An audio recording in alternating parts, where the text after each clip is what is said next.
cans. So, kani sa mga cans, they will be folded or they will be sealed. So, if you would include that sa inyong calculation sa PDP, you would expect light print dira. And if you would put information din na mga portion, possible na matabunan siya when they are folded or they are sealed. And same code sa shoulders, sa necks, and caps of bottles and jars. For some, ang ginabutangan lang yun nila og logo sa neck or sa cap. No, but all the necessary information, katong three information na akong dimension kaganina, maugin to siya ang naa sa bottom. And then folded flaps and bottoms of boxes kasi wala may marag effort pa kaayo, nakasuksok na dito ang information, wala man ta nagpa treasure hunting na mangita sila asa ang information about the product. So we do not include those. So kay lisod siya makita. For some parts of containers, so kanina mga surfaces, usually mag-crumple ni siya, matalian ni siya. So either ma-erase ang text that we print on those portions. So dili ko natin sila gina-include.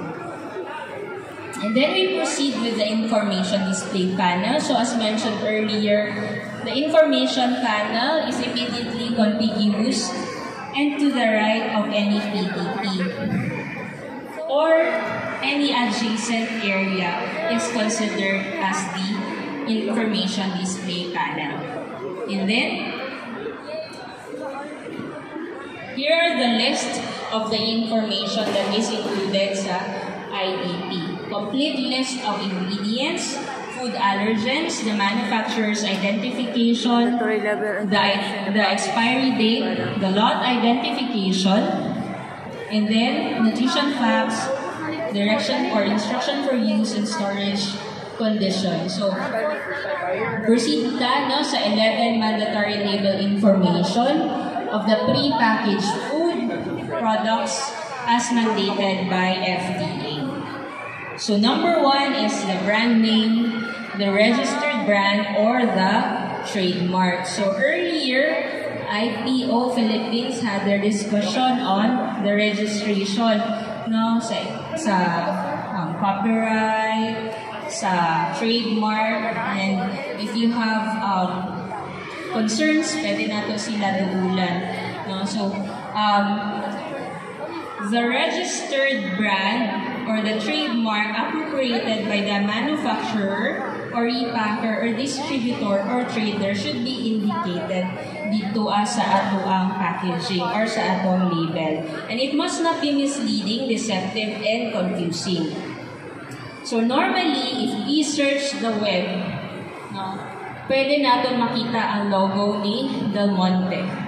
Right?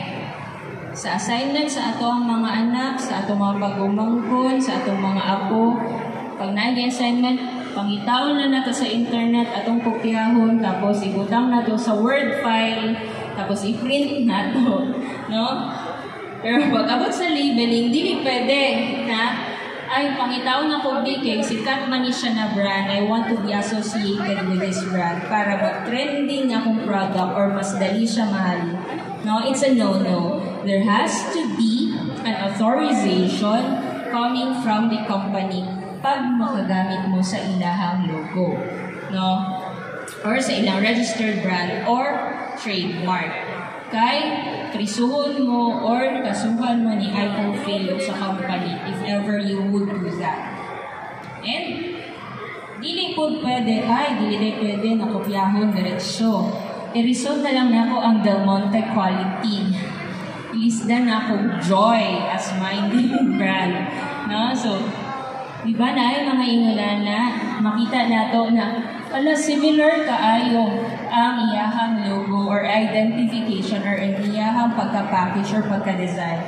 Well, that would fall on the misleading, deceptive, and confusing na part. So, we should not do that also kasi part po na siya sa i-check ni IPO or IPO Philippines. And it must not be offensive, obscene, and scandalous. So last year, July 11, 2024, on the right side, there is this grocery store in Metro Manila. If you happen to visit Metro Manila, muli siya ang isa sa mga sikat na grocery stores kasi mura ang ilahang mga baligya. That is Dali Everyday Grocery or known as Dali.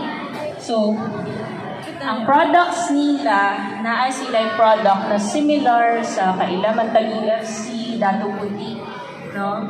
So, if you can see in the photos, pareho kaayo ang insura.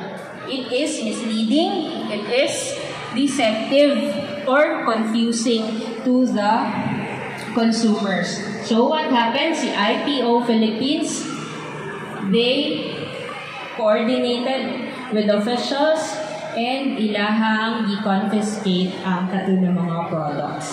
So if dili ta gusto na may tabo na panandali ang kasikatan sa atong mga produkto and later on madakpan ta, madaot na or matarnish ang image sa inyong company, let's just create a new brand and have it registered sa IPO Philippines. Then, next is the product name. So, the product name should be specific to the product content. No? So, kung niyon ka ng pineapple juice, dapat, pag inom ka o pineapple juice, nagigan dito pineapple juice din siya lasa. Anong murag orange man ang lasa? No? Dapat consistent siya. Establish product name according to food standard or common product name or an appropriate descriptive name. So, for us Filipinos, we have different native delicacies na ating mga produkto na dili common ang pangalan if dalo na siya outside of the country. And in our products, we showcase them sa exhibits, we display them sa pasalubong center, sa grocery stores, wherein dili lang Pinoy ang makakita. So, for example, Pilipit, unsa man ang Pilipit, masabtan ba siya? So, there has to be a description of that product so that they would know. No? Sa tanang trainings or seminar na akong i-conduct, wala pa'y nakatubag sa kuha. Pero isa ni siya sa mga questions na akong ginasrow. No? How about dinuguan? Kasi si Goldilocks, they have developed a product na microwavable. And then, dinuguan siya. How would you translate that in English or how would you describe dinuguan? No? So that's a challenge. If you have also products na mga ingon-ana, it should be indicated. No? Dili lang siya product name and then, yeah, interesting. You would make your target consumers or customers curious, pero naapoy hesitation on their part. Dili man sila sure kung sa ang product. So it has to be clear.